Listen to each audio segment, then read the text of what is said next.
Cuando, Buenos días, doctora Cardoso Celada, bienvenida nuevamente. muchas gracias. Bueno, vamos a continuar con la etapa técnica del concurso número 233. En este caso va a ser su examen oral. Vamos a presentar nuevamente a la doctora Cecilia Panfili y al doctor Marcelo López Mesa, a quienes nuevamente les agradecemos por participar en este concurso. Bueno, doctora, usted sabe que tiene 15 minutos para exponer el tema que ha elegido, ¿sí? Va a tener un reloj en pantalla para poder ir ordenando la exposición y cuando culmine, el jurado le va a hacer las consultas que estime pertinentes. ¿Está bien? Muchísimas gracias. Bueno, la dejo con Bueno, yo. el tema que yo elegí para exponerles es la perspectiva de género en el ámbito laboral. Eh, Voy a iniciar con un detalle del sistema normativo internacional para anclarlo luego en Argentina y posteriormente finalizar con una breve reflexión. El Estado argentino entiende que la violencia como acto de omisión es reprochable, pero cuando la violencia es contra la mujer por el solo hecho de ser mujer es intolerable. Entonces, a partir de la reforma del 94, el Estado argentino suscribió distintas herramientas y instrumentos internacionales de derechos humanos, entre ellos la CEDAW. Esta convención está destinada a la eliminación de todos actos de discriminación en contra de la mujer por el mismo hecho y el solo hecho de ser mujer. Ya desde el preámbulo describe en esta situación y reconoce o confía nuevamente en la humanidad, en el sentido de que todos nacemos iguales, somos libres y poseemos una dignidad incita por el solo hecho de ser persona humana. Lo que tiene la CEDAW en el ámbito de la ONU es una norma de carácter operativa en el derecho argentino, por ser tratado de derecho humano, y tiene un comité el cual se expide recomendaciones varias a través de órganos del foro, que el objetivo de este comité es dar alcance y sentido y más precisión a las normas de este convenio. Ha dictado 39 recomendaciones, voy a hacer referencia a las que recuerdo en este momento. La número 19, por ejemplo, hace referencia a que la violencia, el acto de discriminación prescrito en el artículo primero de la Convención, tiene como base esta relación de preeminencia del hombre sobre la mujer. Y obviamente que esto es un acto totalmente reprochable. También advierte de los estereotipos existentes en los cuales la sociedad naturaliza las tareas bueno, trabajos donde la mujer está, todo lo que tiene que ver con el ámbito privado y el domus, ¿verdad? Que es naturalmente confiado a la mujer. Este tipo de cuestiones, sobre todo los estereotipos, hacen que se coloque un poco a la mujer y se le facilite los hechos de violencia. Además, la CEDAW lo que hace, advierte esto a los estados a fin de que adapten su derecho interno, pues bien, al ser una norma operativa, hay muchas normas que deberán ser o derogadas o modificadas al respecto. En el marco de lo que es ya un sistema local, tenemos el Pacto San José de Costa Rica, que es un sistema vertebral o columnario de lo que es materia de derechos humanos. El Pacto San José de Costa Rica emite, el comité y la Comisión de Derechos Humanos emiten fallos y opiniones consultivas del Consejo del Comité, teniendo dos funciones primordiales. La primera, opiniones consultivas nuevamente del foro del órgano, con lo cual hace interpretación propia del tratado. Lo segundo, las sentencias que dicta la Corte Interamericana son fallos que aunque el Estado argentino, por haber ratificado el pacto, es un Estado el cual somete su jurisdicción a la Corte. De manera que, aunque en ese fallo, el Estado argentino no sea parte, surge este efecto útil.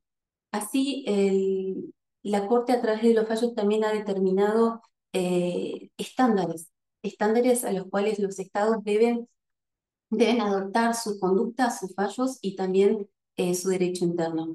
Algunos estándares, para mencionar, en campo algodonero, la Corte fue terminante en dos puntos. Primero, que no es suficiente el conocimiento del derecho, sino que además los operadores en los tres niveles, Poder Judicial, Ejecutivo y Legislativo, deben, incluso los operadores administrativos, detectar cuestiones de discriminación o avasallamiento de los derechos humanos.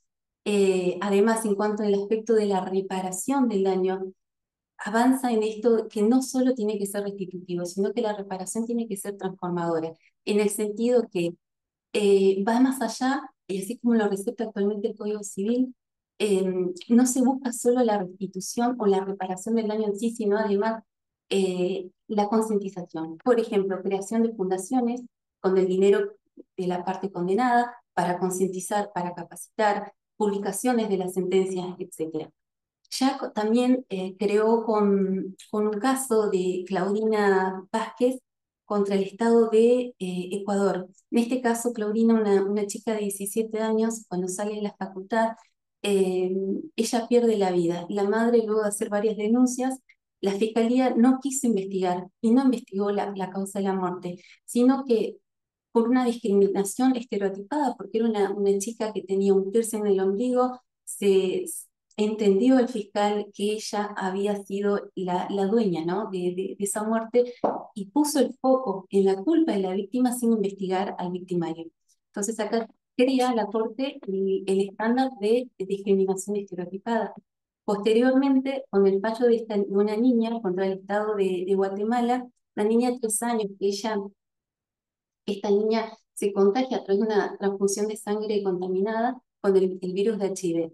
El sistema educativo la expulsa, de manera que los padres perseguían de que la niña vuelva al jardín, al preescolar, y el Poder Judicial entendió de que prevalecía la comunidad, los compañeros, la educación y la salud de ellos por sobre el interés de la niña. Acá se crea el estándar de categoría sospechosa, en el sentido que es no se puede aplicar las reglas clásicas del onus probandi frente a situaciones de este tipo, por lo cual el Estado o la parte que ha incurrido en esa inconducta deberá, a través de la inversión de la carga probatoria, eh, determinar y probar de que esa situación ha acontecido por otra causa que no es la discriminación.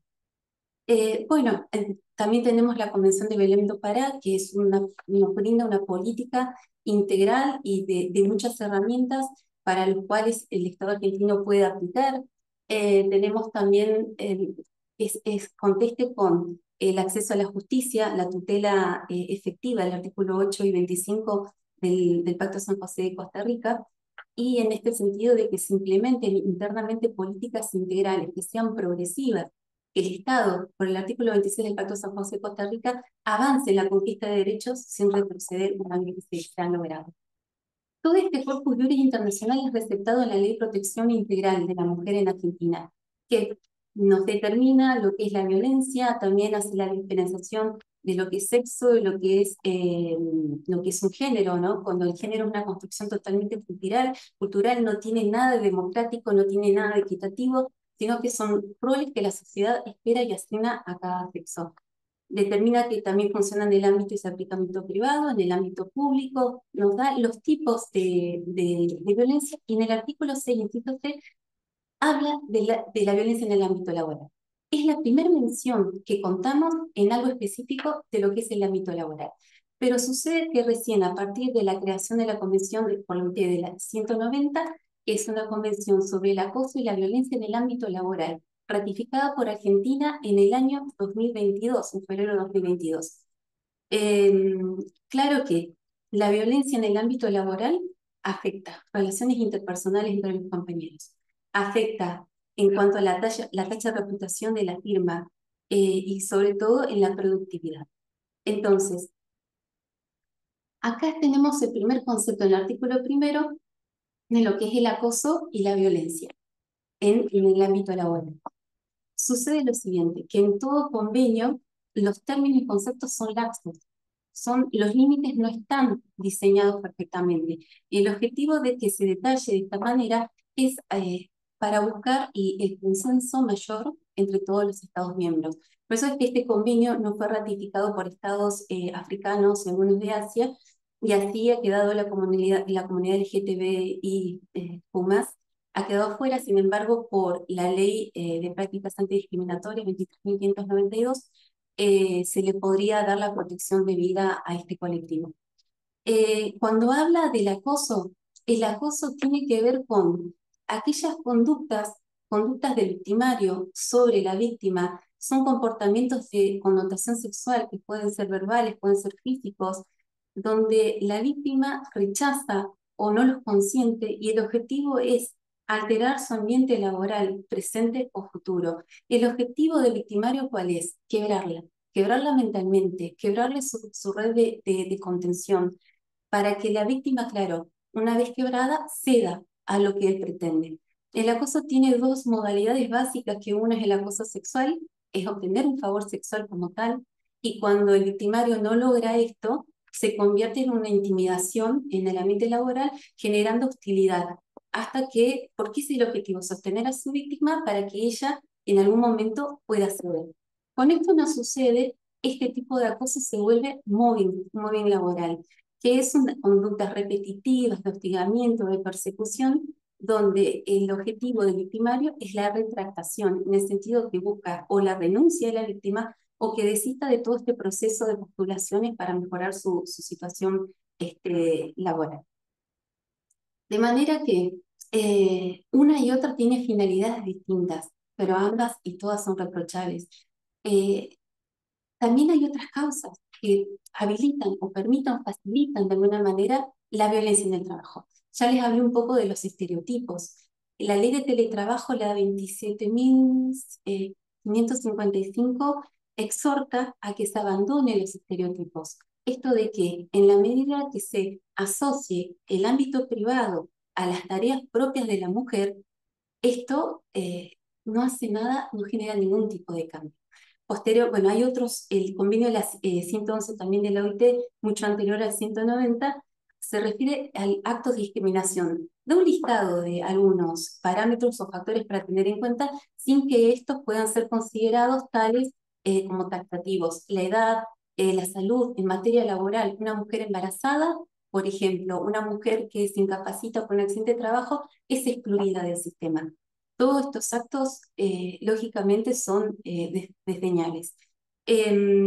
Así también, otro factor o cómo repercute en la salud de la mujer es el estrés, en el sentido que se puede convertir en un burnout, es decir, el síndrome del estrés crónico, este síndrome de cansancio constante, donde la mujer, claro, no, ya se encuentra despersonalizada. Este tipo de enfermedad es una enfermedad profesional, aunque no esté incluida en el listado de enfermedades profesionales.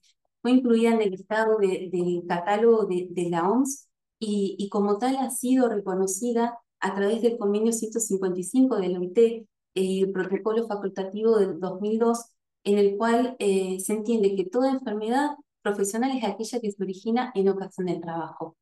En ese sentido, los tribunales a lo largo y ancho del país lo han reconocido. Acá quiero detenerme particularmente en la importancia que tiene la capacitación y la sensibilización en todo el conjunto de la sociedad, desde escuelas, desde reparticiones públicas, es decir, es muy importante que este tipo de situación sea revertida, primero con la conciencia.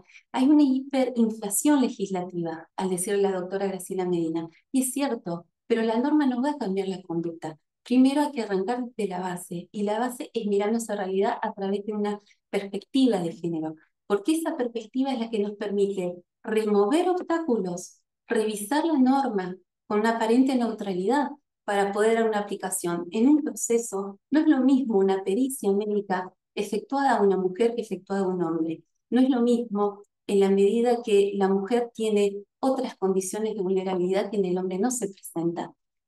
Eh, por otra parte, recordarles que si bien hay protocolos, y así como lo ha resuelto en la materia probatoria, hago mucho hincapié ya con esto cerrando, desde el fallo de la Corte en Pelicori y en el fallo Cisneros, lamentable fallo en el cual la Corte, sigue aplicando este criterio del estándar de las categorías sospechosas, entiende que la señora Cisneros, que era colectivera, eh, entiende que existió un acto de discriminación. Sin embargo, el día de hoy, la señora Graciela Alberta Cisneros se encuentra cumpliendo labores de fiscalización y de inspectora dentro de la empresa de transporte colectivos, transporte públicos. De manera que esto es invisibilizar, es mantener de una u otra manera, es mantener la discriminación hacia la mujer. De manera que además de la capacitación con la ley Micaela, entiendo que el Estado debe revertir, debe intervenir para revertir este tipo de prácticas. El Estado que calla, el Estado que silencia, es un Estado cómplice. Y eso es intolerable, porque el Estado que calla está avalando la violencia. Muchísimas Gracias. Le hago una pregunta. En el ámbito local, de la gracias. prensa local, una cuestión, una denuncia, digamos, de violencia en el ámbito contra la mujer, en el ámbito laboral, ¿tiene alguna regulación? Sí, no me permitió, sí. Tenemos primero la Constitución Provincial, el artículo 46, establece, aplica la perspectiva de género. La ley 2786 es la que establece. Bien, si nos situamos en la ley 2786, ¿cómo es el procedimiento? ¿Cómo le llega a usted una denuncia de violencia laboral? ¿Qué hace? ¿Cómo pasa? Normalmente llega ya con el informe, un informe del gabinete interdisciplinario en el cual se evalúa la gravedad del caso. No, normalmente viene la persona y efectúa la denuncia. Efectuar la denuncia directa en el juzgado es el hipótesis. Bien, en ese caso, atendiendo y de manera directa, escuchando la situación de la mujer, tengo la posibilidad de dictar medidas protectorias. Ajá. Son conteste también con lo que es la ley de protección integral, el artículo 25-26. ¿Qué medidas se dictaría? Bueno, Porque, medidas, sí, son variadas es en concreto y escuchando de forma atenta, me escucha atenta a la mujer para darle esa protección que necesita porque esa mujer probablemente esté desarmada psíquicamente. Entonces, lo primero que haría es darle esa coraza legal, esa protección. Medidas de restricción es la primera medida clásica que se aporta. Si veo que hay actos de violencia, en ese caso corresponde no victimizarla más a ella, sino se puede ordenar que sea seguido mediante un agente policial el victimario. Otra de las medidas urgentes es comunicar a la empleadora, si estamos hablando en el aspecto laboral, estamos hablando en el aspecto laboral.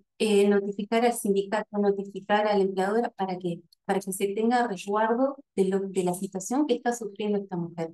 ¿Y al denunciado lo escucha? Hay una audiencia. Ajá. Una vez que se toman las medidas, dentro de las 48 se notifican obviamente las medidas al victimario para que sean ejecutadas desde el momento que es notificado. Otra medida puede ser la exclusión del hogar, dependiendo del caso. La exclusión del hogar, digamos, si estamos en el ámbito laboral, digamos, ¿por qué lo va a excluir del hogar a él? Doctora, pero sí, tendría que escuchar porque cuando hay violencia, la violencia avanza, no es solo laboral. Por eso hay que ver, en el caso concreto, le decía, hay que escucharlo. Si estamos hablando que es un jefe, obviamente ahí no habría exclusión. Claro. Dependiendo cómo sea, si conviven o no, puede suceder. Pero bueno, en el caso concreto, la pregunta era, ¿a quién notifico? Notifico primero al victimario dentro de las 48 horas, se celebra una audiencia, donde el juez tiene que estar presente bajo pena de nulidad. ¿Usted puede escuchar Y en no, forma conjunta? no, a eso iba, está prohibido. Pero porque hay una contradicción con una convención. La convención, ahora no me acuerdo cuál es, parece que es la 190, que establece que se puede hacer incluso una conciliación. Sin embargo, en el ámbito interno esto está prohibido, porque tiene una razón de ser. La situación de desigualdad estructural que existe y el hecho de confrontarlos puede generar una revictimización. Nosotros teníamos, cuando yo estaba en Trelew, teníamos un personaje que era juez de familia, Talalesi, que dictaba unas medidas que eran, por ejemplo, exiliaba a personas. Sí, he escuchado. Sí. Decía, usted, por la expresión de violencia, usted no puede vivir más en Putralcó. Tiene que vivir de acá más a X cantidad de kilómetros. Sí. ¿Qué le parecería a usted una medida así? Me hizo acordar un caso que lo citó la doctora Graciela Medina, donde ella daba el ejemplo cansado porque hay formas con el fin de doblegar o que esta medida que uno toma tenga acatamiento, ¿no? Multas que prevé la 2786 o hasta 5 días de prisión. Con esto no sucede, dice que el juez debe remitir la causa a la fiscalía, obviamente la investigación de una acción antijurídica, por un delito. Pero supongamos que ustedes ganan el concurso, usted es juez civil. Sí, veo, en un aspecto lo veo como un exceso, doctor. En un aspecto lo veo como un exceso. Pero eso había un aspecto. El problema, ¿sabe cuál es? Que hablando en casos abstractos, el caso que habló la doctora Graciela Medina realmente era una circunstancia extrema. Por eso, en manera general, yo le diría que... Por ejemplo, le clausuraba el negocio. Iba, por ejemplo, no pagaba alimentos. Iba y le clausuraba el negocio. ¿Y los hijos con qué dinero cómo van a tener el sustento? Si el padre o el progenitor no tiene ingreso. No tiene sentido, no tiene razonabilidad la medida. Exactamente, exactamente. Bien. Saliendo de este tema, vamos a otras cuestiones. En el proceso civil, como lo conocemos en general, hay una serie de normas que están, digamos, cristalizadas en el tiempo, Sí. que quedaron en el momento de la sanción de, sobre todo los códigos que siguen la vieja ley 17454 de la ley del Código Procesal Civil Comercial de la Nación. ¿Qué piensa usted de las nuevas herramientas que la doctrina, que la jurisprudencia ha ido creando como para mejorar la performance de alguna figura? Por ejemplo, medidas para mejor proveer, medidas autosatisfactivas, por ejemplo. ¿Qué piensa usted de eso? Yo me posiciono, doctora, al respecto sobre el respeto a las garantías y los derechos constitucionales. Creo que el proceso viene a igualar a las partes. Entiendo que muchas veces hay medidas extremas en donde, en aras a lograr un objetivo y de dar protección, el juez puede quedar posicionado en un rol que no deja de ser imparcial. O sea, que coincidía más o menos con el Alvarado Belloso. Así es. ¿Y cómo juega esto con el tema que usted desarrolló y las medidas que... Acá viene, no termino. En el proceso civil en general, incluso el O doctor... sea, que contra la mujer sí, contra los otros no. No, doctor, no es que uno... Bueno, hay prácticas discriminatorias positivas. Existen, incluso el artículo 72 en el inciso 23, hay un mandato en el cual el Estado debe crear medidas y prácticas que son progresivas y positivas. El problema está que cuando el juez acude a este tipo de herramientas, puede caer en esto, en salirse de esa imparcialidad. Insisto en que en el caso concreto y en materia de familia, no recuerdo, pero bueno, esto es parte del doctor Peirano, ¿no? Sobre todo este tipo de herramientas que entrega autosatisfactiva, este tipo funcionan en el derecho de familia. Esa es la posición que tiene sobre todo el doctor Peirano, ¿no? Es como que los excesos y los defectos creo que son malos. La medida tiene que estar medida en la razonabilidad. Está bien, pero entonces usted dijo que la garantiza. Respeto ante todo a la Constitución y a los principios. En una medida anticipatoria, una medida cautelar anticipatoria, es decir, usted anticipa el pronunciamiento de fondo, ¿no? Que va a dictar en ese proceso. Eso, digamos, ¿usted lo ve eso como posible? ¿Que se pueden dictar medidas que coincida el objeto de la medida cautelar con el objeto de la presentación? Se agota, en ese caso se agota. Hay un agotamiento con una medida... ¿Necesariamente? No necesariamente, pero una autosatisfactiva sí. Una autosatisfactiva, bien. Pero vamos a suponer que estoy hablando yo ahora de una medida cautelar anticipatoria. ¿Hay diferencia entre una medida autosatisfactiva y una medida cautelar anticipatoria? Sí, yo entiendo que sí, porque no hay... ¿Cuál sería la diferencia? En una, otorgada la medida, se agota el objeto. En la otra no, necesita que continúe el proceso hasta el dictado de la... Bien. ¿Usted, antes de dictar una medida anticipatoria, escucharía la parte contraria o no? Yo sí la escucharía. Bien. ¿En todos los supuestos la escucharía? ¿O en algún supuesto no los escucharía? ¿Cuándo no los podría escuchar a la parte? Se me viene a la cabeza las medidas de donde hay intereses colectivos, donde hay materia de medio ambiente, donde hay intereses de ese tipo. ¿Ahí qué haría? Cuando hay un riesgo claro, evidente, de daño, entonces ordenaría la medida. Sin escuchar a la contraria. En ese caso... Es decir, cuando el tiempo, o sea, lo que usted me está diciendo es que cuando el tiempo o la urgencia determine que si escuchar a la contraria frustra la medida, usted no lo escucharía. Sí, lo citaría inmediatamente. ¿Lo Claro. escucharía antes de resolver o no? En ese caso, Eso es lo que le estoy en ese preguntando. caso antes. En ese caso antes. Ajá. Si hay un riesgo grave, sí. Hay un riesgo. Y si el tiempo influye, y si hay peligro en que, digamos, si anoticiada la otra parte frustre la medida, ¿usted la escucha antes? Si es anticipatoria. Si es anticipatoria, no, doctora. No la escucharía. En el caso este que le estoy diciendo, de la urgencia. De la urgencia, como fue lo que le planteé. Una medida que es urgente y de no adoptarla, el daño se produce. En ese caso no la escucharía. No la escucharía. Bien. Mi parte de la última. Supongamos que hay un grupo de personas, con niños, mujeres, hombres, de todo, extranjeros, de todo, que agarran y toman un predio, vámonos a Camplotier, cerca del río, toman un predio, se instalan, Ujú. hacen casillas con chapas, y le hacen una demanda a la municipalidad, ¿cómo se llama? A la cooperativa de servicios públicos de Plotier, por medida autosatisfactiva para que les preste el servicio de luz y agua potable gratuitamente, porque hay menores y mujeres en estado de vulnerabilidad. Se lo tramitan a través de una autosatisfactiva. ¿Usted como jueza qué haría? Doctor, pero la causa es ilícita. Tenemos una toma que no tiene una causa lícita. Está bien. ¿Y eso cómo influye?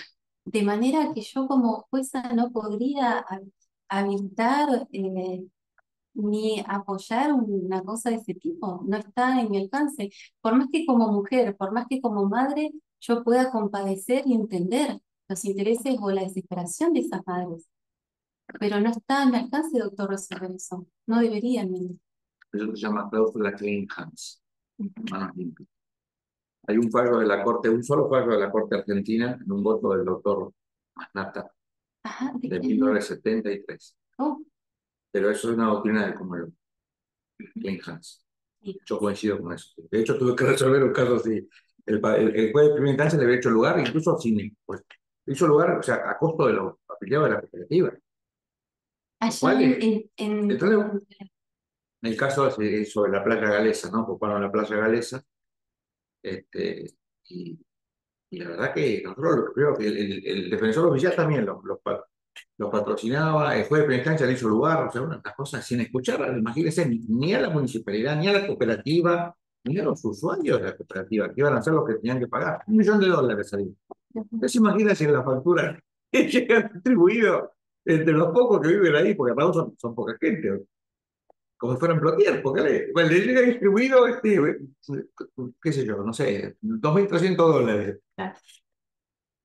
Para mí está muy bien. De mi parte, una última pregunta. Sí. Con relación a la determinación y la cuantificación del daño, digamos, y el fenómeno inflacionario. ¿Cómo usted daría respuesta a eso? Bien. No sé si entiende qué apunta. Sí, entiendo. Hay fallos que han salido últimamente. Tenemos el fallo Contreras en materia laboral, en el cual se trata a la deuda del crédito del trabajador como una deuda de valor. Lo mismo, bueno, sucede en materia de familia, que no es el objeto de esta entrevista.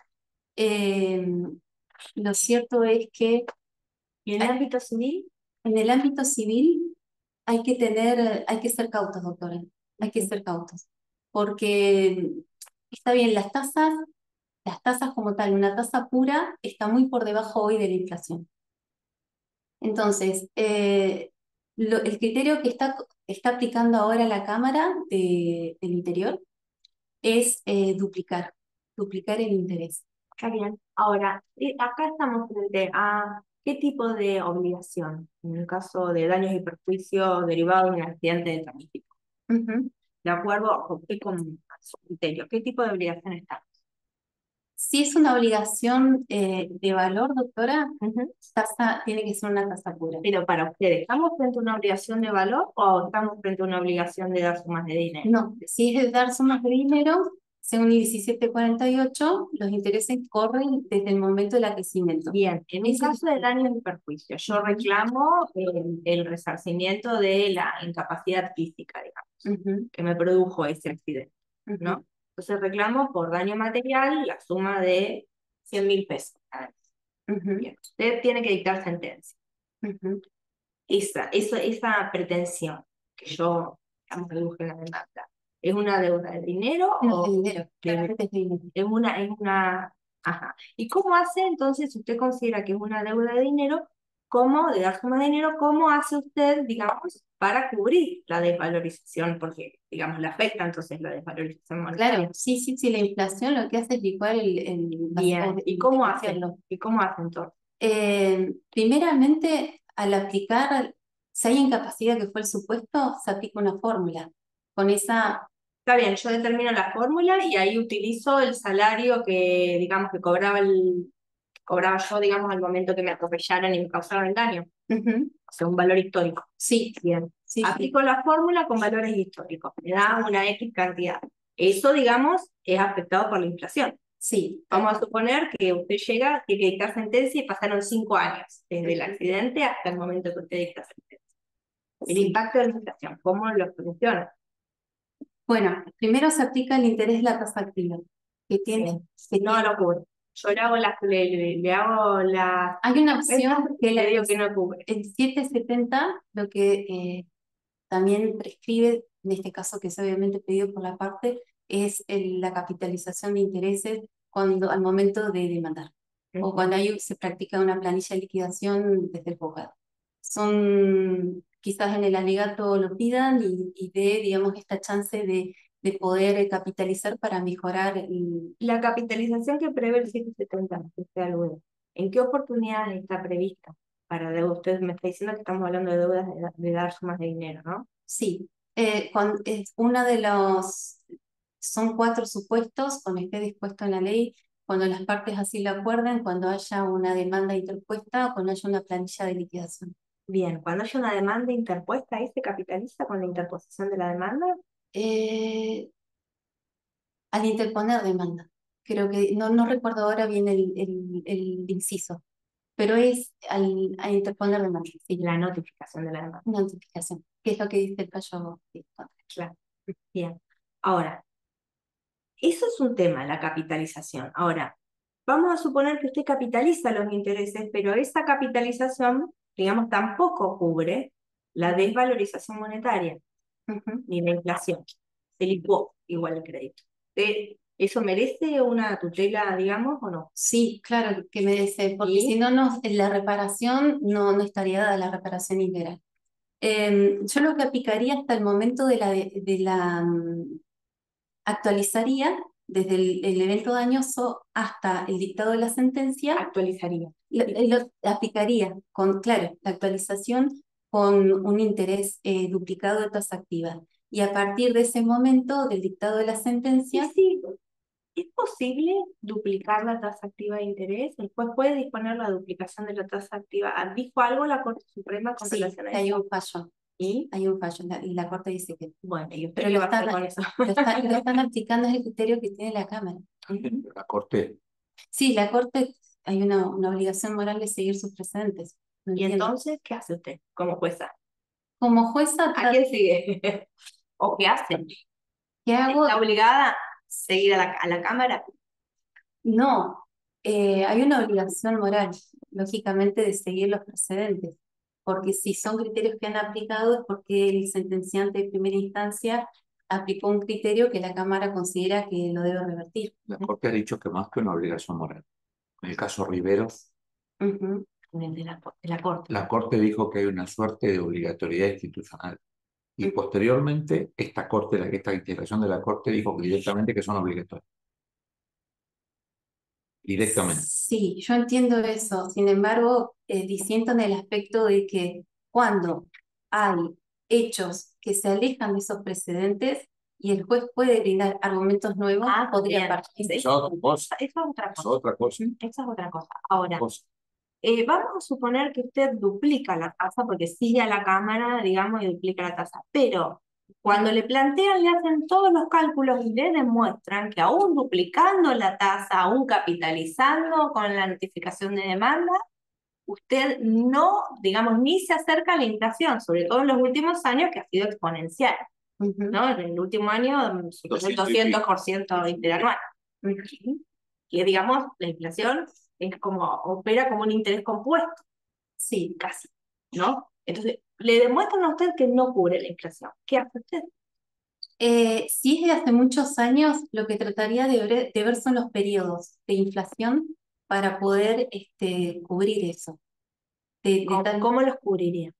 Con Con interés no alcanza. El interés no es suficiente. Si no alcanza el interés y no es una deuda de valor, doctora, la verdad que no. Los casos que he visto todos se han logrado con la aplicación de una tasa. Y si le demuestran a usted que en ese caso específico que usted tiene para resolver no cubre, Probado sí. sí, claro, probado la no cobertura, tendría que atenderlo. ¿Cómo? La ¿Con qué argumento? ¿Con qué argumento de esto? De que hay una demanda constitucional de que el daño tiene que ser reparado. Bien, ¿y entonces?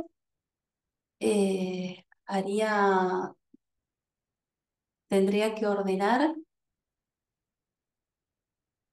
Yo lo que pasa es que tengo en mi estructura mental los intereses, es decir, aplicaría otro tipo de interés para llegar a la cifra. Claro. Bueno, el tema es que, digamos, que las opciones que tiene usted ahí cuando con un tipo de interés puede, usted tiene como opción declarar la inconstitucionalidad de la Comisión de Indexar y aplicar algún tipo de índice actualizatorio, o bien, para no llegar a la declaración de inconstitucionalidad, que es el único recurso al que debemos acudir como jueces, es contemplar a este tipo de obligaciones como obligaciones de valor. Si usted la fija como obligación de valor, ¿a qué fecha fija el valor de la deuda? Si es obligación de valor al dictado de la sentencia. En la sentencia. Todo ese desfasaje desde el momento del hecho de la sentencia queda cubierto. No tiene que quedar. Fallo contra eso. Bueno, por mi Una parte. sola derivada de algo que dijo. Sí. Usted dijo algo de los alegatos. Cuando la capitalización dijo algo si lo piden los alegatos. ¿Eso cómo se dice? El alegato, según hay una facultad del 475 del Código Procesal Civil de la provincia de Neuquén, donde la parte puede, bueno, es aparte de la valoración que hace todo el proceso a través del litis y meritúa de parte, obviamente, y subjetivamente cada uno de los elementos probatorios alegados, y en el caso que allí exponga esta circunstancia que la doctora detalló en detalle, para alertar al magistrado de que está este desfasaje y el peligro de que esa sentencia no cubra y que no repare realmente el daño, entonces es atendible. Es eso lo que me refería. Sí. Bueno, por mi parte es suficiente. Muchísimas gracias. No, gracias a ustedes, es un placer, ya se me fueron los minutos. Bueno,